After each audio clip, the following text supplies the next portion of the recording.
ನಡೆ ನುಡಿಯನ್ನ ನೋಡಿದಾಗ ಆಶ್ಚರ್ಯ ಆಗುತ್ತೆ ನಮಗೆ.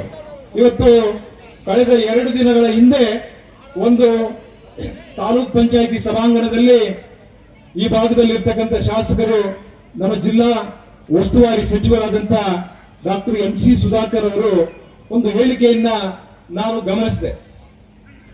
ನನಗೆ 2013ರಿಂದ 2023ರವರೆಗೂ ಈ ಕ್ಷೇತ್ರದ ಜನ ಆಶೀರ್ವಾದ ಮಾಡಿದ್ರು. ಆದ್ರೆ 10 ವರ್ಷಗಳ ಕಾಲ ಇವರು ಮಾಡಿದ್ದೇನಪ್ಪ ಅಂತ ಹೇಳಿದ್ರೆ ಕುಚೇಷ್ಟೆ, ಕುತಂತ್ರ ಅನ್ನುವಂಥದ್ದನ್ನ ಹೇಳಿದೆ. ಆ ಹೇಳಿಕೆಯನ್ನ ನಾನು ಗಮನಿಸಿದ ಹಾಗೆ ಹೇಳಿ ಹೋದಾಗ, ನಮ್ಮ ತಂದೆ ತಾಯಿಗಳು ನಮಗೆ ಒಳ್ಳೆ ವಿದ್ಯಾಭ್ಯಾಸವನ್ನ ಕೊಟ್ಟಿದ್ದಾರೆ, ಒಳ್ಳೆ ಸಂಸ್ಕಾರವನ್ನ ಕೊಟ್ಟಿದ್ದಾರೆ, ನಮಗೆ ದುರ್ಮಾರ್ಗಗಳನ್ನ ತೋರಿಸಿಲ್ಲ, ಬಹಳ ಹೇಳ್ಕೊಂಡಿದ್ದಾರೆ. ನಾನು ಇವರು ಹೇಳಲಿಕ್ಕೆ ನಾನು ಬಯಸ್ತೇನೆ, ಮಿಸ್ಟರ್ ಸುಧಾಕರ್ ಅವರೇ, ಈ ಕುಚೇಷ್ಟೆ, ಈ ತಂತ್ರ, ಈ ಕುತಂತ್ರಗಳು, ಈ ವಿಕೃತ ಮನಸ್ಸಿದೆಯಲ್ಲ, ಇದು ನಿಮಗೆ, ನಿಮ್ಮ ಕುಟುಂಬಕ್ಕೆ ರಕ್ತಗತವಾಗಿ ಬಂದಿರತಕ್ಕಂಥದ್ದು. ಇದು JK ಕೃಷ್ಣಾರೆಡ್ಡಿ ಜಾಯಮಾನ ಅಲ್ಲ. JK ಕೃಷ್ಣಾರೆಡ್ಡಿಗೆ ತಂತ್ರನೂ ಗೊತ್ತಿಲ್ಲ, ಕುತಂತ್ರನೂ ಗೊತ್ತಿಲ್ಲ, ಕುಚೇಷ್ಟನೂ ಗೊತ್ತಿಲ್ಲ. ಇದೆಲ್ಲ ಬಂದಿರತಕ್ಕಂಥದ್ದು ತಂತ್ರ, ಕುತಂತ್ರ, ಕುಚೇಷ್ಟೆ, ವಿಕೃತ ಮನಸ್ಸು ನಿಮ್ಮ ಕುಟುಂಬದಲ್ಲಿ ರಕ್ತಗತವಾಗಿರ್ತಕ್ಕಂಥದ್ದು. ನಾನು ಇವತ್ತು ಭಕ್ತರಳ್ಳಿ ಅರಸೀಕೆರೆಯಿಂದ ನಗರ ಭಾಗಕ್ಕೆ ಕುಡಿಯೋ ನೀರು ತರಬೇಕು ಅಂತ ಹೇಳಿ, ಯಾಕಂದ್ರೆ ಇಲ್ಲಿ ನಮ್ಮ ಪರಮಶಿವಯ್ಯನವರು 1990ರಲ್ಲಿ ಒಂದು ಆರ್ಟಿಕಲ್ ಬರೆದಿದ್ರು, ಮುಂದಿನ 25-30 ವರ್ಷಗಳಲ್ಲಿ ಬಹಳ ಕುಡಿಯೋ ನೀರಿಗೆ ಅಭಾವ ಬರುತ್ತೆ, ಭೀಕರ ಬರಗಾಲ ಬರುತ್ತೆ ಅಂತ ಹೇಳಿದ್ರು. ಅವರು ಒಂದು ಆರ್ಟಿಕಲ್ ಬರೆದಿದ್ರು. ನೀವೇನ್ ಮಾಡಿದ್ರಿ? ನಿಮ್ಮ ತಂದೆಯವರು ಅಧಿಕಾರದಲ್ಲಿದ್ರು, ನೀವು ಅಧಿಕಾರದಲ್ಲಿದ್ರಿ, ಆದ್ರೆ ನೀವು ಇಂಥ ಒಳ್ಳೆ ಆಲೋಚನೆಯನ್ನ ನೀವು ಮಾಡಲಿಲ್ಲ. ಇದು ಕುತಂತ್ರ ಅಲ್ವಾ? ಇದು ಕುಚೇಷ್ಟೆ ಅಲ್ವಾ? ಇದು ಕುತಂತ್ರ ಅಲ್ವಾ? ಇದು ಕುಚೇಷ್ಟೆ ಅಲ್ವಾ ಅಂತ ನೀವು ಯೋಚನೆ ಮಾಡಬೇಕು.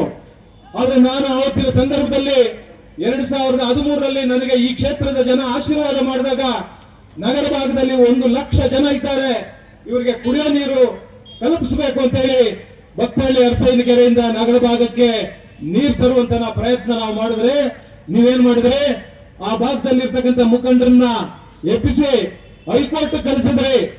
ಹೈಕೋರ್ಟ್ ಅಲ್ಲಿ ನೀವು ದಾವೆ ಹಾಕಿದ್ರಿ, ಹೈಕೋರ್ಟ್ ನಿಮಗೆ ಚೀಮಾರಿ ಹಾಕ್ತು. ಕುಡಿಯೋ ನೀರಲ್ಲಿ ರಾಜಕೀಯ ಮಾಡಬಾರ್ದು ಅಂತ ಹೇಳಿ ನಿಮ್ಮ ಏನೋ ಒಂದು ದಾವೆ ಹಾಕಿದ್ರೆ ಡಿಸ್ಮಿಸ್ ಮಾಡಿದ್ರು, ನಿಮಗೆ ಚೀಮಾರಿ ಹಾಕಿದ್ರು. ನೀವು ಅರ್ಥ ಮಾಡ್ಕೊಬೇಕು, ಇದು ಕುಚೇಷ್ಟೆ, ಇದು ಕುತಂತ್ರ ಅನ್ನುವಂಥದ್ದನ್ನ ಈ ಕ್ಷೇತ್ರದ ಜನರು, ನಗರ ಭಾಗದಲ್ಲಿ ಇರ್ತಕ್ಕಂಥ ಜನರು ಇವತ್ತು ಅರ್ಥ ಮಾಡ್ಕೊಬೇಕು. ನೀವು 2004ರಿಂದ ನೀವು 13ವರೆಗೆ ನೀವು ಶಾಸಕರಾಗಿದ್ರಿ. ಯಾಕೆ ನೀವು ಅಂಬೇಡ್ಕರ್ ಭವನ ಇಲ್ಲಿ ಮಾಡ್ಲಿಕ್ಕೆ ನಿಮಗೆ ಯೋಗ್ಯತೆ ಇರಲಿಲ್ವಾ? ಅಂಬೇಡ್ಕರ್ ಭವನ ಇಲ್ಲಿ ತರಲಿಕ್ಕೆ ನಿಮಗೆ ಯೋಗ್ಯತೆ ಇರಲಿಲ್ವಾ? ಆದ್ರೆ ಅಂಬೇಡ್ಕರ್ ಅಂತ ಹೇಳಿದ್ರೆ ನೀವು ಊರಿಂದ ಹೊರಗಿರಬೇಕು ಅನ್ನುವಂತ ವಿಕೃತ ಮನಸ್ಸಿರ್ತಕ್ಕಂಥ ನೀವು ಶಾಸಕರು, ನೀವು ಮಂತ್ರಿಗಳು ಅನ್ನುವಂತ ಘಂಟಾಘೋಷವಾಗಿ ಇವತ್ತು ನಾನು ಹೇಳಲಿಕ್ಕೆ ನಾನು ಬಯಸ್ತೇನೆ.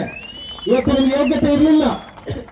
ಇವತ್ತು ಇದೇ JK ಕೃಷ್ಣಾರೆಡ್ಡಿ ನನಗೆ ಕೊಟ್ಟಿದ್ದಾರೆ ಅಧಿಕಾರ, ಆದ್ರೆ ಅಂಬೇಡ್ಕರ್ ಭವನವನ್ನ ಇಲ್ಲಿ ತರಬೇಕು, ಹೃದಯ ಭಾಗದಲ್ಲಿ ಇರಬೇಕು ಅಂಬೇಡ್ಕರ್ ಭವನ ಅಂತ ಹೇಳಿ ನಾವು ಇಲ್ಲಿ ತಂದ್ರೆ, ಇವತ್ತು ನೀವೇನ್ ಮಾಡಿದ್ರಿ ಅವತ್ತಿನ ಸಂದರ್ಭದಲ್ಲಿ ಅಂತ ಗೊತ್ತಿದೆ. ಮಿಸ್ಟರ್ ಸುಧಾಕರ್, ಆವತ್ತು ನಿಮ್ಮ ಜೊತೆಯಲ್ಲಿ ಇದ್ರು ಒಬ್ರು ST ಸಮುದಾಯದ ಮುಖಂಡರು, ಆದ್ರೆ ಇವತ್ತು ನಿಮ್ ಜೊತೆಯಲ್ಲಿ ಇಲ್ಲ. ಅವ್ರು ಹೇಳ್ತಾರೆ, ಏನ್ ಹೇಳ್ತಾರೆ ಗೊತ್ತಾ? ಅಂಬೇಡ್ಕರ್ ಭವನ ಊರ್ ಮುಂದಕ್ಕೆ వచ్చేసింది, ನೀವು ST ವಾಲ್ಮೀಕಿ ಸಮುದಾಯ ಭವನ ಬೇಕು, ನೀವೊಂದು ಅರ್ಜಿ ಕೊಡು ಅಂತ ನೀವು ಹೇಳ್ತೀರಾ. ಅವ್ರು ಸತ್ತಿಲ್ಲ, ಜೀವಂತವಾಗಿ ಬದುಕಿದ್ದಾರೆ, ಇವತ್ತು ನಮ್ಮ ಜೊತೆಯಲ್ಲಿ ಇದ್ದಾರೆ. ಅವ್ರು ಹೇಳ್ತಾರೆ ನೀವೇನ್ ಹೇಳ್ಕೊಟ್ಟಿದ್ದೀರಾ ಅಂತ. ನೀವು ಅದೊಂದೇ ಮಾಡಿಲ್ಲ, ಕುರುಬ ಸಮುದಾಯದವ್ರಿಗೆ ನೀವು ಹೇಳಿದ್ದೀರಾ ಕನಕ ಭವನ ಮಾಡ್ತೀವಿ ಅಂತ ಒಂದು ಅರ್ಜಿ ಕೊಡ್ರಿ. ಮುಸ್ಲಿಮ್ಸ್ಗೆ ಹೇಳಿದ್ದೀರಾ ಏನು ಟಿಪ್ಪು ಭವನ ಮಾಡ್ತೀವಿ ಅಂತ ಒಂದು ಅರ್ಜಿ ಕೊಡಿ ಅಂತ. ನೀವು ಎಲ್ಲಾ ಸಮುದಾಯದವರಿಗೆ ಕೂಡ ಎತ್ತು ಕಟ್ಟಿ ನೀವು ಮಾಡಿರ್ತಕ್ಕಂಥ ಇದು ಕುತಂತ್ರ ಅಲ್ವಾ? ಇದು ಕುಚೇಷ್ಟೆ ಅಲ್ವಾ? ಇದನ್ನೇನಂತೀರಾ? ಇದು ಕೂಡ ಈಗ ಅಂಬೇಡ್ಕರ್ ಭವನ ನಿಮ್ಗೆ ಯೋಗ್ಯತೆ ಇರಲಿಲ್ಲ, ನೀವು ತರ್ತಾ ಇರಲಿಲ್ಲ. ಆ ಜಾಗನ ಕಬಳಿಸಬೇಕು ಅಂತಿದ್ರು, ನೀವು ಆ ಜಾಗನ ಕಬಳಿಸಬೇಕು ಅಂತಿದ್ರೆ ಇಂಥ ಜಾಗಗಳು ಕಬಳಿಸಬಾರ್ದು ಅಂತೇನೆ ಅಂಬೇಡ್ಕರ್ ಭವನ ಹೃದಯ ಭಾಗದಲ್ಲಿ ಇರಬೇಕು. ನಮ್ಮ ಬದುಕನ್ನ ಕಟ್ಕೊಟ್ಟಿರ್ತಕ್ಕಂಥ ಅಂಬೇಡ್ಕರ್ ಅವರ ಭಾವಚಿತ್ರ ಅಂತ ಅಂಬೇಡ್ಕರ್ ಭವನ ಹೃದಯ ಭಾಗದಲ್ಲಿ ಇರಬೇಕು ಅಂತ ಹೇಳಿ ಆ ಹೃದಯ ಭಾಗದಲ್ಲಿ ತಂದು ಕೊಟ್ಟಿರ್ತಕ್ಕಂಥ ನಾನು. ಇವತ್ತು ನೀವು ಅದಕ್ಕೆ ಟ್ಯಾಪೆ ಹಾಕಕ್ ಹೋಗಿ ಇನ್ನೂ ದೊಡ್ಡದಾಗಿ ಮಾಡಿದ್ದೀರಾ, ಇನ್ನೂ ಬಹಳ 15 ಕೋಟಿ ಅಂತ ಹೇಳ್ತಾ ಇದ್ದಾರೆ, ಮಾಡ್ಲಿ ಸಂತೋಷ. ಆದ್ರೆ ನೀವು ಅಭಿವೃದ್ಧಿಗೆ ವಿರೋಧಿ ಅಂತ ಹೇಳ್ತಾ ಇದ್ದೀರಾ. ನಾನು ಇವತ್ತು ನೀವು ಕಾಲೇಜ್ ಮಾಡ್ತಾ ಇದ್ದೀರಾ, ನಾನೆಲ್ಲೂ ವಿರೋಧ ಮಾಡ್ತಾ ಇಲ್ಲ. ಆದ್ರೆ ನೀವು ಆಸ್ಪತ್ರೆ ಕಟ್ತಾ ಇದ್ದೀರಾ, ನಾನೆಲ್ಲೂ ಕೂಡ ವಿರೋಧ ಮಾಡಿಲ್ಲ.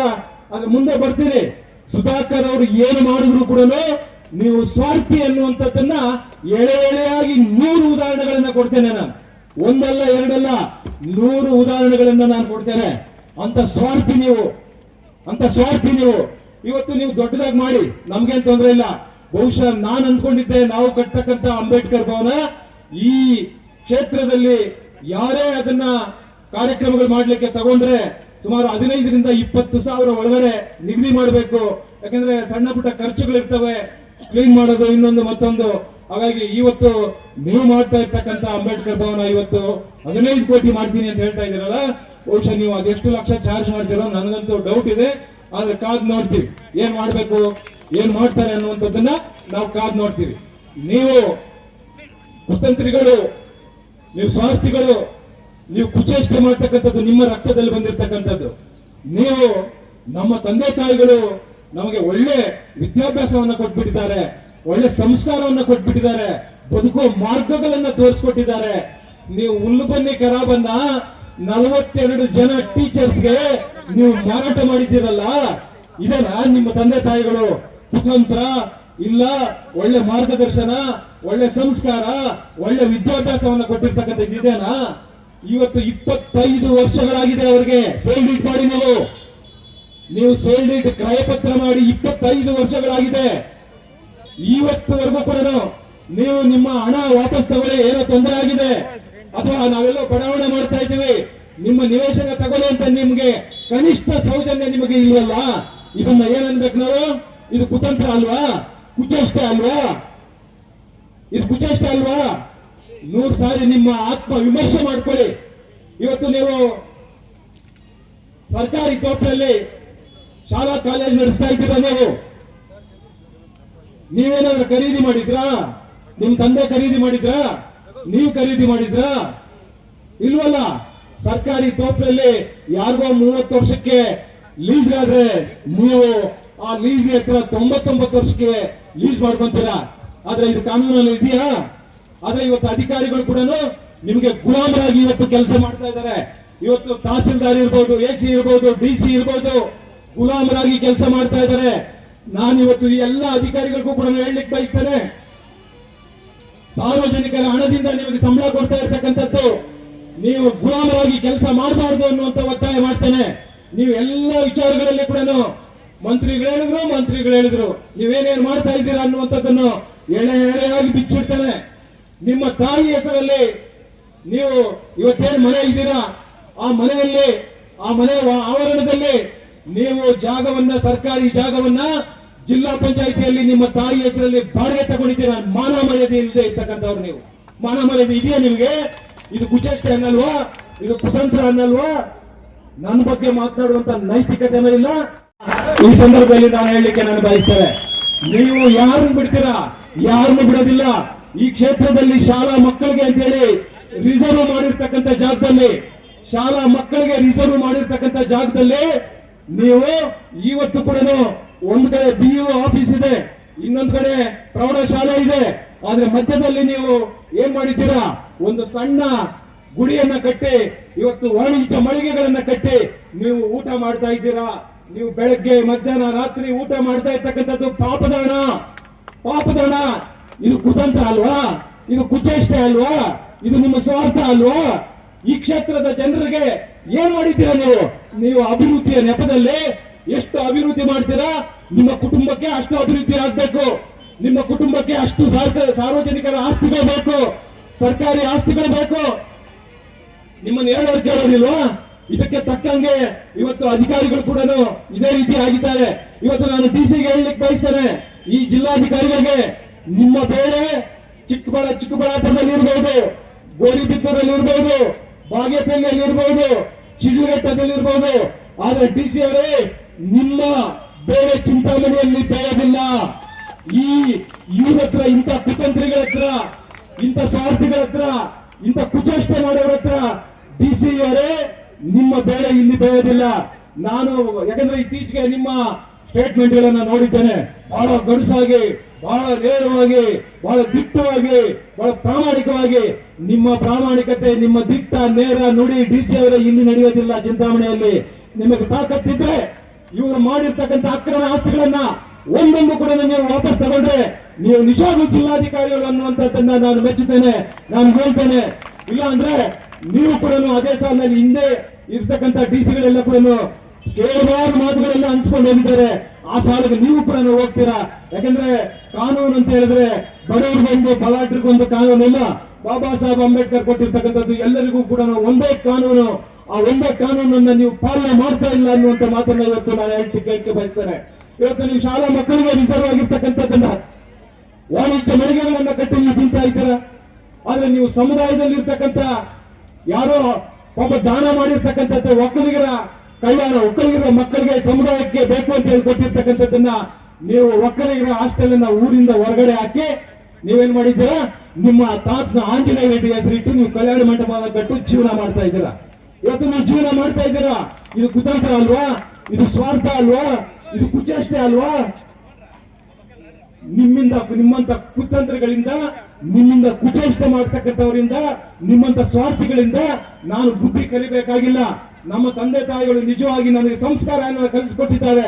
ಹೇಗೆ ಸಾರ್ವಜನಿಕ ಮಧ್ಯದಲ್ಲಿ ಹೇಗೆ ನಡೀಬೇಕು, ಹೇಗೆ ಸಂಬಂಧಗಳು ಇಟ್ಕೊಬೇಕು ಅನ್ನುವಂಥದ್ದನ್ನ ನಾನು ಕಲಿಸ್ಕೊಟ್ಟಿದ್ದಾರೆ. ನಿಮ್ಮಂತ ಈ ರೀತಿ ಸಾರ್ವಜನಿಕರನ್ನ ಆಸ್ತಿಗಳನ್ನ ಹಾಕೊಂಡು, ಸಾರ್ವಜನಿಕರ ಸಂಪತ್ತನ್ನ ಲೂಟಿ ಮಾಡಿಕೊಂಡು ಜೀವ ಮಾಡಿ ಅಂತ ನಮ್ಮ ತಂದೆ ತಾಯಿಗಳು ನನಗೆ ಹೇಳ್ಕೊಟ್ಟಿಲ್ಲ.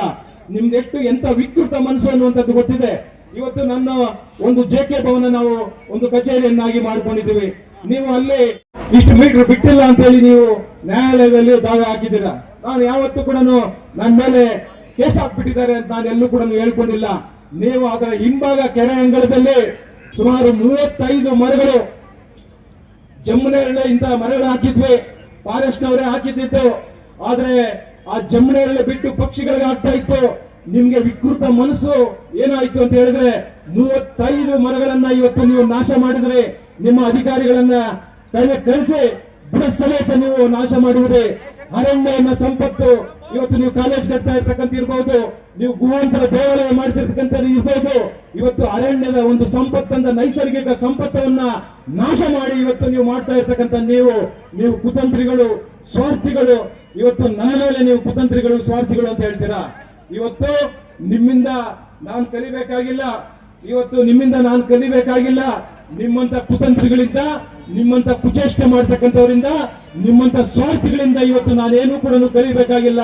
ನಮ್ಮ ತಂದೆ ತಾಯಿ ಒಳ್ಳೆ ವಿದ್ಯಾ ಬುದ್ಧಿಯನ್ನ ಕಲಿಸಿದ್ದಾರೆ, ಒಳ್ಳೆ ಸಂಸ್ಕಾರವನ್ನ ಕಲಿಸಿದ್ದಾರೆ.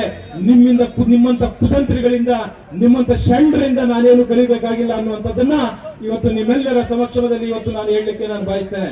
ಇವತ್ತು ನೀವು IDSMP ಕಾಂಪ್ಲೆಕ್ಸ್, ನೀವು ಅಭಿವೃದ್ಧಿಯ ಗ್ರಾಮ್ ಕಾಂಪ್ಲೆಕ್ಸ್, ಯಾಕೆ ಇವತ್ತು ನೀವು ಕಟ್ಟಿರ್ತಕ್ಕಂಥ ಕಾಂಪ್ಲೆಕ್ಸ್ ಇದೆಯಲ್ಲ, ಏನೋ ಎಂತದ್ದು PCR ಕಾಂಪ್ಲೆಕ್ಸ್ ಅಂತ ಹೇಳ್ತಾರಲ್ಲ, ಎಷ್ಟು ವರ್ಷ ಆಯ್ತು ಕಟ್ಟಿ? ಯಾಕಂತ ಬೀಳಿಲ್ಲ. ಇವತ್ತು IDMC ಕಾಂಪ್ಲೆಕ್ಸ್ ಅನ್ನ, IDSMP ಕಾಂಪ್ಲೆಕ್ಸ್ ಅನ್ನ ಬಡವರು 200 ಜನರ ಮೇಲೆ ಇವತ್ತು ಹೊಟ್ಟೆ ಮೇಲೆ ಬರ ಎಳೆದಿದ್ದೀರಲ್ಲ, ನಿಮ್ಗೆ ಒಳ್ಳೇದಾಗ್ತದೆ ಅಂದ್ರೆ ಅವ್ರ ಶಾಪ್ಗಳು ಇನ್ನೂ ಅವ್ರಿಗೆ 2 ವರ್ಷ ಟೈಮ್ ಇತ್ತು.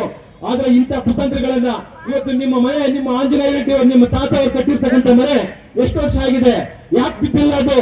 ಆದ್ರೆ ಇಲ್ಲಿ ಕಟ್ಟಿರ್ತಕ್ಕಂಥ 25 ವರ್ಷಕ್ಕೆ ಬಿದ್ದು ಹೋಗ್ತದ? ಆದ್ರೆ ನಿಮ್ ತಂದೆ ಅವತ್ತು ಕಟ್ಟಿರ್ತಕ್ಕಂಥ ಕಾಲದಲ್ಲಿ ಹಾಗಾದ್ರೆ ಎಷ್ಟು ಕಮಿಷನ್ ತಿಂದಿದ್ರು? ಯಾಕೆ 25 ವರ್ಷಕ್ಕೆ ಬೀಳ್ತದೆ? ನಗರಸಭೆ ಕಚೇರಿ ಯಾಕೆ ಬಿದ್ದಿಲ್ಲ? ನಿಮ್ಮ ಕಾಂಪ್ಲೆಕ್ಸ್ ಯಾಕೆ ಬಿದ್ದಿಲ್ಲ? ನೀವು ಕಟ್ಟಿರ್ತಕ್ಕಂಥ ಮನೆ ಯಾಕೆ ಬಿದ್ದಿಲ್ಲ? ನಿಮ್ಗೇನಾದ್ರೂ ಮಾನ ಮರ್ಯಾದೆ ಇದೆ ಅಂದ್ರೆ ಬಡವರ ಮೇಲೆ ಸವಾರಿ ಮಾಡಕ್ಕಲ್ಲ ನಿಮ್ಗೆ ಕೊಟ್ಟಿರ್ತಕ್ಕಂಥದ್ದು ಅಧಿಕಾರ. ಇವತ್ತು ನೀವು ಕನ್ನಂಪಲ್ಲಿಯಿಂದ ಕೂಡ ನಾವು ನೋಡಿದ್ದೇವೆ. ಇವತ್ತು ದುಡ್ಡಾಕ್ ಮಾಡಬೇಕು ಅಂತ ಹೇಳಿ ಕನ್ನಂಪಲ್ಲಿ ಹತ್ರ ಪಾಪ ಆ ಬಡ ನಿಮ್ಗೆ ಎಷ್ಟು ನಿಮ್ಗೆ ಸ್ವಾತಂತ್ರ್ಯ ಬಂದಾಗಿಂದ ನಿಮ್ಮ ಕುಟುಂಬಕ್ಕೆ ಓಟ್ ಹಾಕೊಂಡು ಬಂದಿರ್ತಕ್ಕಂಥವ್ರನ್ನ ಇವತ್ತು 20 ಅಡಿ 30 ಅಡಿ ಇವತ್ತು ನೀವು ತಳ್ಳಿದ್ದೀರಲ್ಲ. ಆದ್ರೆ ನಿಮ್ಮ ಶಾಲೆ ಅದು ನಿಮ್ಮದಲ್ಲ, ಸರ್ಕಾರಿ ಒಂದು ಮುಂದೆ ಇವತ್ತು ನೀವೇನ್ ಶಾಲೆ ನಡೆಸ್ತಾ ಇದ್ದೀರಾ? ಏನು 1 ಇಂಚ್ ಹೋಗ್ಲಿಲ್ಲ. ನಿಮ್ಮ ಟೇಟ್ ಇರ್ತಕ್ಕಂಥ ಕಡೆ 1 ಇಂಚ್ ಹೋಗ್ಲಿಲ್ಲ. ಆದ್ರೆ ಕಂಡೋರ್ ಸತ್ತು ಅಂದ್ರೆ ನಿಮ್ಗೆ 25 ಅಡಿ 30 ಅಡಿ 40 ಅಡಿ ನೀವು ತಳ್ಕೊಂಡು ಹೋಗಿದ್ದೀರಾ. ಇಲ್ಲ ನಿಮ್ಗೆ ಗೊತ್ತಾಗುತ್ತೆ ಆಂಜನೇಯ ರೆಡ್ಡಿ ಒಕ್ಕಲಿಗರ ಕಲ್ಯಾಣ ಮಂಟಪದ ಆ ಕಾರಣದಲ್ಲಿ ಗೊತ್ತಾಗುತ್ತೆ ಒಂದು ರಸ್ತೆ ಹಿಂಗ್ ಬಂದಿದೆ. ಯಾಕೆ ಅಲ್ಲೇನೋ ಹೋದ್ರೆ ಪಾಪ ನಿಮ್ಗೆ ಬೇಕಾಗಿರೋರ್ದು ಹೋಗ್ಬಿಡ್ತದ, ನಿಮ್ಗೆ ಬೇಕಾಗಿರ್ತಕ್ಕಂಥವ್ರು ಹೋಗ್ಬಿಡುತ್ತೆ ಅಂತೇಳಿ ನೇರವಾಗಿ ಬಂದು ಹಿಂಗ್ ಬಂದಿರೋದು. ಇವ್ರೆಂತ ವಿಕೃತ ಮನಸ್ಸು ಇರ್ತಕ್ಕಂಥವ್ರು ಅಂತ ಹೇಳಿದ್ರೆ 1940ರಲ್ಲಿ ಇಂಗ್ಲೆಂಡ್ ಅಲ್ಲಿ ಒಬ್ಬ ಪ್ರಧಾನಮಂತ್ರಿ ಇದ್ದ, ವಿನ್ಸ್ಟನ್ ಚರ್ಚಿಲ್ ಅಂತ ಹೇಳಿ ಒಬ್ಬ ಪ್ರಧಾನಮಂತ್ರಿ ಇದ್ದ. ಅವನೇನ್ ಮಾಡ್ದ ಅಂತ ಹೇಳಿದ್ರೆ ನಮ್ಮಲ್ಲಿ ಸ್ವಾತಂತ್ರ್ಯಕ್ಕೆ ಮೊದಲು ಏನು ಪದೇ ದಿನೇ ನಮ್ಮ ಹೋರಾಟಗಳು, ಭಾರತ ದೇಶದ ಹೋರಾಟಗಳು ಹೆಚ್ಚಾಗ್ತಾ ಇದ್ವು ಅಂದ್ರೆ ಒಂದು ದಿನ ಏನಲ್ಲ ಹೆಸರು ವಿನ್ಸ್ಟನ್ ಚರ್ಚಿಲ್ ಇವನೇನ್ ಮಾಡ್ದ, ಭಾರತ ದೇಶದ ನಾಗರಿಕರು ಇಷ್ಟು ಗಟ್ಟಿಯ ಜನ ಅಂತ ನಾನು ಅಂದ್ಕೊಂಡಿರ್ಲಿಲ್ಲ, ಇವ್ರನ್ನೇನ್ ಮಾಡ್ಬೇಕು ಅಂತ ಹೇಳಿ ಕಡೆಗೆ ಒಂದು ಉಪಾಯ ಮಾಡ್ದ. ಏನ್ ಮಾಡ್ದ ಅಂತ ಹೇಳಿದ್ರೆ ಭಾರತ ದೇಶದಲ್ಲಿ ಇರ್ತಕ್ಕಂಥ, ಯಾಕಂದ್ರೆ ಅವ್ರ ಸೈನಿಕರೆಲ್ಲ ಇಲ್ಲೇ ಇದ್ರಲ್ಲ, ಬ್ರಿಟಿಷ್ ಆರ್ಮಿ ಎಲ್ಲ ಇಲ್ಲೇ ಇತ್ತು. ಅವನು ಒಂದು ಆದೇಶ ಮಾಡಿದ. ಏನಂತ ಆದೇಶ ಮಾಡಿದ ಅಂತ ಹೇಳಿದ್ರೆ ಆವತ್ತಿನ ಸಂದರ್ಭದಲ್ಲಿ ಇವ್ರನ್ನೇನು ಮಾಡಕ್ಕಾಗಲ್ಲ, ಇವ್ರು 100 ಜನ ಸತ್ರೆ 1000 ಜನ ಆಗ್ತಾರೆ, 1000 ಜನ ಸತ್ರೆ 10,000 ಜನ ಆಗ್ತಾರೆ, 10,000 ಜನ ಸತ್ರೆ 1,00,000 ಜನ ಬರ್ತಾ ಇದ್ದಾರೆ. ಅದಕ್ಕಾಗಿ ಅವನೊಂದು ಆದೇಶ ಮಾಡಿದ. ಏನ್ ಮಾಡ್ದ ಅಂದ್ರೆ ಭಾರತ ದೇಶದಲ್ಲಿ ಇರ್ತಕ್ಕಂಥ ಎಲ್ಲ ಹಳ್ಳಿಗಳಲ್ಲಿ ದವಸ ಧಾನ್ಯ ಎಲ್ಲ ಬಾಚ್ಕೊಂಡು ಬಂದ್ಬಿಡ್ರಿ ಅಂತ. ದವಸ ಧಾನ್ಯ ಬೆಳ್ಳಿ ಬಂಗಾರ ಏನಿದ್ರು ಬಿಡಬಾರ್ದು, ಯಾಕಂದ್ರೆ ಊಟ ಇಲ್ದಿರ ಸಾಯ್ಲಿ, ಹಂಗಾದ್ರೂ ಸಾಯ್ತಾರೆ ಅನ್ನುವಂತ ಬಹಳ ಕೆಟ್ಟ ಆಲೋಚನೆ ಮಾಡಿದ. ಆದ್ರೆ ನಮ್ಮ ಜನ ಊಟ ಇಲ್ಲ ಅಂದ್ರೂ ಪರವಾಗಿಲ್ಲ, ಸತ್ರು ಪರವಾಗಿಲ್ಲ, ದಿನೇ ಹೆಚ್ಚು ಜನ ಆಗಿ ನಾವು ಕಡೆಗೆ ಸ್ವಾತಂತ್ರ್ಯವನ್ನ ಪಡ್ಕೊಂಡ್ವಿ. ಅಂತ ವಿಕೃತ ಮನಸ್ಸು ಇರ್ತಕ್ಕಂಥವ್ರು ಇವರು, ಅಂತ ವಿಕೃತ ಮನಸ್ಸು. ಇವತ್ತು ಅಲ್ಲಿ 35 ಮರಗಳು ಇವತ್ತು ನಿಜವಾಗ್ಲೂ ಕೂಡ ಒಡೆದು ಹಾಳು ಮಾಡಿದ್ರು, ಬುಡ ಸಮೇತ ಕಿತ್ತಾಕಿದ್ರು. ಅಧಿಕಾರಿಗಳನ್ನ ಕಳಿಸಿ ಆ ಕೆರೆಯಲ್ಲಿ ಜಾಲಿ ಮರಗಳಿದ್ದಾವೆ, ಈ ಅಧಿಕಾರಿಗಳ ಕಣ್ಣು ಕಾಣಿಸಿಲ್ಲ, ಈ ಮಂತ್ರಿಗಳಿಗೆ ಕಣ್ಣು ಕಾಣಿಸಿಲ್ಲ. ಆದ್ರೆ ಒಳ್ಳೆ ಜೀವಂತವಾಗಿರ್ತಕ್ಕಂಥ ಮರಗಳನ್ನ, ಆದ್ರೆ ಹಣ್ಣುಗಳು ಬಿಟ್ಟಿರ್ತಕ್ಕಂಥ ಮರಗಳನ್ನ ಪಕ್ಷಿಗಳು ಹಣ್ಣುಗಳು ತಿಂತಾ ಇತ್ತು, ಅಂತ ಮರಗಳನ್ನ ಇವತ್ತು ಕೆಡವು ಹಾಕಿದ್ರು, ಬುಡ ಸಮೇತ ಕೆಡವು ಹಾಕಿದ್ರು. ಆದ್ರೆ ನಿಜವಾಗ್ಲೂ ಕೂಡ ದೈವ ಬಲ, ದೈವ ಶಕ್ತಿ ಇವ್ರಿಗೆ ಪ್ರೇರಣೆ ಇದ್ದಿದ್ರೆ, ಇವ್ರಿಗೇನಾದ್ರೂ ಆ ಬೆಳಕು ಕೊಡಬಾರ್ದು, ಗಾಳಿ ಕೊಡಬಾರ್ದು ಅನ್ನುವಂತ ಶಕ್ತಿ ಇವರಲ್ಲಿ ಏನಾದ್ರೂ ಇದ್ದಿದ್ರೆ ಒಂದು ಕೋಟೆ ಕಟ್ಬಿಡ್ತಾ ಇದ್ರು JK ಕೃಷ್ಣಾರೆಡ್ಡಿ ಮನೆ ಮುಂದೆ. ಇಲ್ಲಿ ಬೆಳಕು ಬರಬಾರ್ದು, ಗಾಳಿನೂ ಬರಬಾರ್ದು, ಅಂದ್ರೆ ಆ ಬೆಳಕು ಗಾಳಿ ಇಲ್ದಿರ ಸತ್ತೋಗ್ಲಿ ಅಂತ ಹೇಳಿ. ಯಾಕಂದ್ರೆ ಅವ್ರು ಯಾರೋ ಮಾಡಿದ್ರಲ್ಲ ವಿನ್ಸ್ಟನ್ ಚರ್ಚಿಲ್ ಅಂತ, ದವಸ ಧಾನ್ಯಗಳು ಎತ್ಕೊಂಡು ಹೋಗ್ಬಿಟ್ರೆ ಪ್ರಾಣ ಊಟ ಇಲ್ದಿರ ಸತ್ತೋಗ್ಲಿ ಅಂತ. ಹಾಗೆ ಇವ್ರಿಗೇನಾದ್ರೂ ದೈವ ಬಲ, ದೈವ ಶಕ್ತಿ ಇದ್ದು ಪ್ರೇರಣೆ ಇದ್ದಿದ್ರೆ ಬಹುಶಃ ಏನಾದ್ರು ರೇಖು ತಗುಡುಗಳನ್ನ ಕಟ್ಬಿಡ್ತಾ ಇದ್ರು, ಒಂದು 1000 ಅಡಿ ಹೈಟು ಕಟ್ಬಿಡ್ತಾ ಇದ್ರು. ಗಾಳಿ ಬರಬಾರ್ದು, ಗಾಳಿ ಇಲ್ದಿರ ಸತ್ತೋಗ್ಲಿ, ಬೆಳಕಿಲ್ದಿರ ಸತ್ತೋಗ್ಲಿ ಅಂತ ಹೇಳಿ ಮಾಡ್ತಾ ಇದ್ರು. ಆದ್ರೆ ನಿಮ್ಗೆ ಆ ಶಕ್ತಿ ಇಲ್ಲ. ನೀವು ಮರಗಳು ಹೊಡೆದಿರ್ಬೋದು, ಆಲ್ದ ಮರ ಹೊಡೆದಿದ್ದೀರಾ, ಆಲ್ದ ಮರ ಹೊಡೆದಿರ್ತಕ್ಕಂಥ ನಾನು ಅವ್ನಿಗೆ ಹೇಳಿದೆ, ತಹಸೀಲ್ದಾರ್ಗೆ, ನಿಮ್ಮ ವಂಶಗಳಿರೋದಿಲ್ಲ ಅಂತ ಹೇಳಿದೆ. ನೀವು ಯಾರ್ಯಾರು ಇದಕ್ಕೆ ಪ್ರಯತ್ನ ಮಾಡಿದ್ದೀರಾ, ನಿಮ್ಮ ವಂಶಗಳು ನಿರ್ನಾಮ ಆಗ್ಬಿಡ್ತವೆ, ನಿಮ್ಮ ವಂಶಗಳು ನಾಶ ಆಗ್ತವೆ. ಒಂದು ಆಲ್ದ ಮರನ ನೀವು ಹೊಡೆದಿದ್ದೀರ, ನೀವು ಆಲ್ದ ಮರ ಹೊಡೆದಿದ್ದೀರಲ್ಲ, ನಿಮ್ಮ ವಂಶಗಳು ನಿರ್ನಾಮ ಆಗ್ತವೆ ಅನ್ನುವಂಥದ್ದನ್ನ ಹೇಳಿದೆ. ಮತ್ತೆ ಈಗ ಇನ್ನೊಂದು, ನನಗೆ ಎಲ್ಲದಕ್ಕೂ ಕೂಡ ವಿರೋಧ ಲೆಟರ್ಗಳು ಕೊಡ್ತಾರೆ ಅಂತ ಹೇಳಿದ್ರು. ಇವರು ಅಥ್ಲೆಟಿಕ್ಸ್ಗೆ ಬಿಲ್ಡಿಂಗ್ ಇತ್ತು, ಈ DCC ಬ್ಯಾಂಕ್ ಚುನಾವಣೆ ಬಂತು, ಇವರಿಗೆ ನೀವೊಂದು ಆದೇಶವನ್ನ ಮಾಡಿಸಿದ್ರಿ. ಇದು ಅಥ್ಲೆಟಿಕ್ಸ್ಗೆ, ಪಾಪ ನೀವು ಅಥ್ಲೆಟಿಕ್ಸ್ ಕೊಡ್ಬೇಕು ಅಂತ ಕೊಟ್ಟಿದ್ದಲ್ಲ, DCC ಬ್ಯಾಂಕ್ ಅಲ್ಲಿ JDS ನವರು ಬಂದು ಕುಂತ್ಕೊಂಡ್ಬಿಡ್ತಾರೆ, ಇಲ್ಲಿ ರಾಜಕೀಯ ಮಾಡ್ತಾರೆ. ನೀವು ಅಲ್ಲಿ ನಿಮ್ಮ ಸ್ವಾರ್ಥ JDS ನವರು ಅಲ್ಲಿ ಬರಬಾರ್ದು ಅಂತ ಹೇಳಿ ನೀವು ಅಥ್ಲೆಟಿಕ್ಸ್ಗೆ ನೀವು ಮಾಡಿರ್ತಕ್ಕಂಥದ್ದು ನಮ್ಗೆ ಅರ್ಥ ಆಗ್ತದೆ. ಅದ್ರ ಜೊತೆಗೆ ನೀವು ಇನ್ನೊಂದು ವಿಚಾರ ನಮ್ಮ ಕ್ಷೇತ್ರದ ಜನರಿಗೆ ನಾನು ತರಬೇಕು ಅನ್ನುವಂಥದ್ದನ್ನ, ನಿನ್ನೆ ನನಗೆ ಆದಿಚುಂಚನಗಿರಿ ಮಠದಿಂದ ನನಗೆ ಲಿಂಗೇಶ್ ಅಂತ ಹೇಳಿ ಅಲ್ಲಿ ಸ್ವಾಮೀಜಿ ಅವರು PS ಒಬ್ರು ನನಗೆ ಫೋನ್ ಮಾಡಿದ್ರು. ಸರ್, ನೀವು ನಮ್ಮ ಮಠಕ್ಕೆ ತೊಂದರೆ ಮಾಡ್ತಾ ಇದ್ದೀರಾ ಅಂತ. ಯಾವ ವಿಚಾರದಲ್ಲಿ, ಎಲ್ಲಿ ಅಂತ ಹೇಳಿದೆ ನಾನು. ಇಲ್ಲಿ ಆದಿಚುಂಚನಗಿರಿ ಮಠಕ್ಕೆ 16 ಎಕರೆ ಬೇಕು ಅಂತ ಹೇಳಿ ಇವರು ಮಠದಿಂದ ಒಂದು ಅರ್ಜಿಯನ್ನ ಹಾಕೊಂಡಿದ್ದಾರೆ. ಈ ಸ್ವಾಮೀಜಿಯವರು, ನಿರ್ಮಲಾನಂದ ಸ್ವಾಮೀಜಿ ಅವರನ್ನ ಕರ್ಕೊಂಡ್ಬಂದು ಇವರು ಪಾಪ ಡೀಮ್ಡ್ ಫಾರೆಸ್ಟ್ ಅಲ್ಲಿ ಮಾಡಿದಾರಲ್ಲ, ಗುಹಾಂತರ ದೇವಾಲಯ ಕರ್ಕೊಂಡೋಗಿ ಸ್ವಾಮೀಜಿಗಳಿಗೆ ಅಲ್ಲೆಲ್ಲ ತೋರಿಸಿದ್ರು. ಸ್ವಾಮೀಜಿಗಳು ಪಾಪ ಅವ್ರಿಗೆ ಗೊತ್ತಿಲ್ಲ, ಇವ್ರು ಭೂಗಳ್ರು, ಇವ್ರು ಸಮಾಜಘಾತಕರು, ಇವ್ರು ಭೂಗಳ್ರು ಅಂತ ಗೊತ್ತಿಲ್ಲ ಅವ್ರಿಗೆ. ಸ್ವಾಮೀಜಿ ಅವರು ಬಹಳ ಅದ್ಭುತವಾಗಿದೆ, ನೀವು ಮಾಡಿರ್ತಕ್ಕಂಥ ಗುಹಾಂತರ ದೇವಾಲಯ ಬಹಳ ಅದ್ಭುತವಾಗಿದೆ ಅಂತ ಹೇಳಿದ್ರು. ಸ್ವಾಮೀಜಿಗೆ ಏನಾದ್ರು ನೀವು ಭೂಗಳ್ರು, ನೀವು ಜಮೀನು ಡಿಮಡ್ ಫಾರೆಸ್ಟ್ ನಲ್ಲಿ ನೀವು ಮಾಡಿದೀರಾ ಅಂತ ಗೊತ್ತಿದ್ರೆ ಅವರ ಎಡಗಾಲು ಹೆಜ್ಜೆ ಕೂಡ ಅಲ್ಲಿ ಇಡ್ತಾ ಇರ್ಲಿಲ್ಲ. ಸ್ವಾಮೀಜಿಗೆ ಗೊತ್ತಿಲ್ಲ ಪಾಪ. ನಾನು ಹೇಳ್ದೆ ಆ ಲಿಂಗೇಶ್ ಅವ್ರಿಗೆ ಹೇಳ್ದೆ, ಏನ್ ಹೇಳಿದೆ ಅಂದ್ರೆ, ಸರ್ ಸ್ವಾಮೀಜಿ ದೊಡ್ಡ ಬುದ್ಧಿ ಹೋದ್ಮೇಲೆ, ಚಿಕ್ಕ ಬುದ್ಧಿ ಅವ್ರು ಬಂದ ಮೇಲೆ, ಅವ್ರ ಜವಾಬ್ದಾರಿಯನ್ನ ತಗೊಂಡ ಮೇಲೆ ನಿಮ್ಮ ಮಠದ ಹೆಸರು ಆಕಾಶದಲ್ಲಿದೆ, ನಿಮ್ಮ ಮಠದ ಹೆಸರು ಶಿಖರಕ್ಕೇರಿಸಿದ್ದಾರೆ. ಈ ಭೂಗಳ್ರ ಜೊತೆ ಏನಾದ್ರೂ ನೀವು ಸೇರಿದ್ರೆ ನಿಮ್ಗೆ ಮಸಿ ಬೆಳಿತಾರೆ, ಬಟ್ ನೀವು ನೆಲಕ್ಕೆ ಕಚ್ಚಿಸ್ತಾರೆ ನಿಮ್ಮನ್ನ. ಹುಷಾರ್. ಯಾಕೆ ಸರ್, ಏನ್ ಸರ್ ಅಂತ ಹೇಳಿದ್ರು. ಅವ್ರಿಗೆ ಹೇಳಿದೆ ನಾನು, ಹುಲ್ಲು ಬನ್ನಿ ಖರಾಬಲ್ಲಿ 42 ಟೀಚರ್ಸ್ಗೆ ಸೇಲ್ ಡೀಡ್ ಮಾಡಿರ್ತಕ್ಕಂಥ ಭೂಪರು ಇವರು. 42 ಸೇಲ್ ಡೀಡ್ ಮಾಡಿರ್ತಕ್ಕಂಥ ಭೂಪರು ಟೀಚರ್ಸ್ಗೆ 25 ವರ್ಷ ಆಗಿದೆ. ಅವ್ರಿಗೆ ದುಡ್ಡು ಕೊಟ್ಟಿಲ್ಲ, ಅವ್ರಿಗೆ ಸೈಟ್ ಕೊಟ್ಟಿಲ್ಲ. ಸರ್ಕಾರಿ ತೋಟದಲ್ಲಿ ಶಾಲಾ ಕಾಲೇಜ್ ನಡೆಸ್ತಾ ಇರ್ತಕ್ಕಂಥ ಭೂಪರು ಇವರು. ಸರ್ಕಾರಿ ಶಾಲಾ ಕಾಲೇಜಲ್ಲಿ ಮಕ್ಕಳಿಗೆ ರಿಸರ್ವ್ ಆಗಿರ್ತಕ್ಕಂಥ ಜಾಗದಲ್ಲಿ ಇವರು ವಾಣಿಜ್ಯ ಮಳಿಗೆಗಳನ್ನ ಕಟ್ಟಿರ್ತಕ್ಕಂಥ ಭೂಪರು ಇವರು. ಒಕ್ಕಲಿಗರ ಆ ಏನು ಸಮುದಾಯಕ್ಕೆ ಯಾರು ದಾನ ಮಾಡಿರ್ತಕ್ಕಂಥವ್ರನ್ನ ಊರಿಂದ ಹೊರಗಾಕಿ ಅಲ್ಲಿ ತಾತ್ನೆಸ್ ಇಟ್ಕೊಂಡು ಕಲ್ಯಾಣ ಮಂಟಪ ಮಾಡಿರ್ತಕ್ಕಂಥವ್ರು ಇವರು.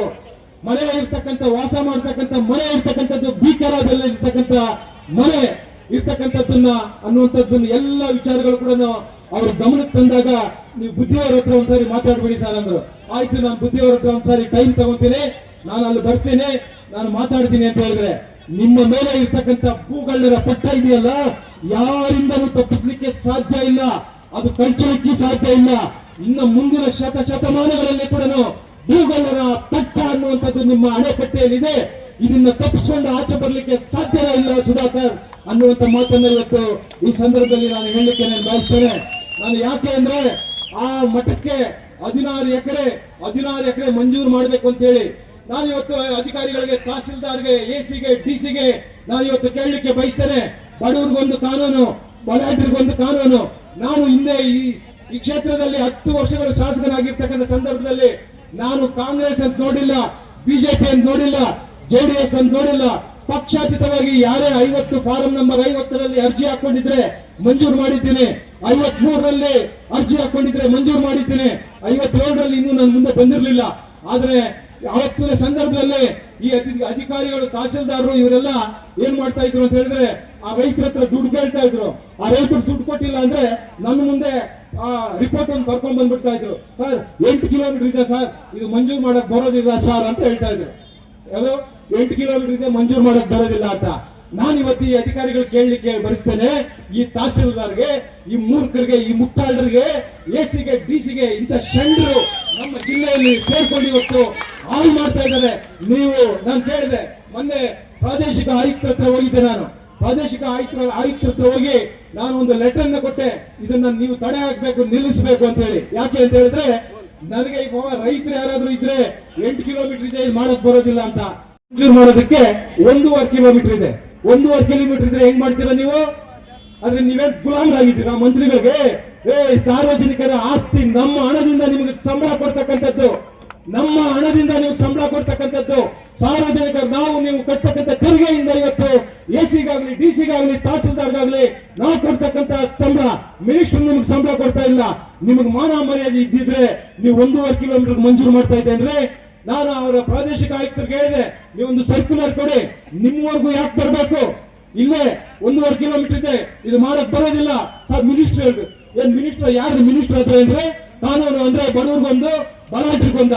ಅದಕ್ಕೆ ಬಾಬಾ ಸಾಹೇಬ್ ಅಂಬೇಡ್ಕರ್ ಅವರು ಸಂವಿಧಾನ ರಚನೆ ಮಾಡುವಂತ ಸಂದರ್ಭದಲ್ಲಿ ಅವ್ರಿಗೊಂದು ಸಲಹೆಯನ್ನು ಕೊಡ್ತಾರೆ. ಸರ್, ಈ ದೇಶದಲ್ಲಿ ಎಲ್ಲರಿಗೂ ಕೂಡ ವೋಟಿಂಗ್ ಪವರ್ ಕೊಡಬಾರ್ದು, ವೋಟಿಂಗ್ ಪವರ್ ಕೊಡಬಾರ್ದು ಅಂತ. ಯಾರಿಗಪ್ಪ ಕೊಡ್ಬೇಕು ಮತ್ತೆ ಅಂತ ಹೇಳಿದ್ರೆ, ಅವ್ರು ಹೇಳ್ತಾರೆ 25 ಎಕರೆ ಜಮೀನು ಯಾರಿಗಿದ್ರೆ ಅವ್ರು ವೋಟಿಂಗ್ ಪವರ್ ಕೊಡಬೇಕು. 25 ಎಕರೆ ಜಮೀನು ಯಾರಿಗಿದ್ರೆ ಅವ್ರಿಗೆ ವೋಟಿಂಗ್ ಪವರ್ ಕೊಡಬೇಕು.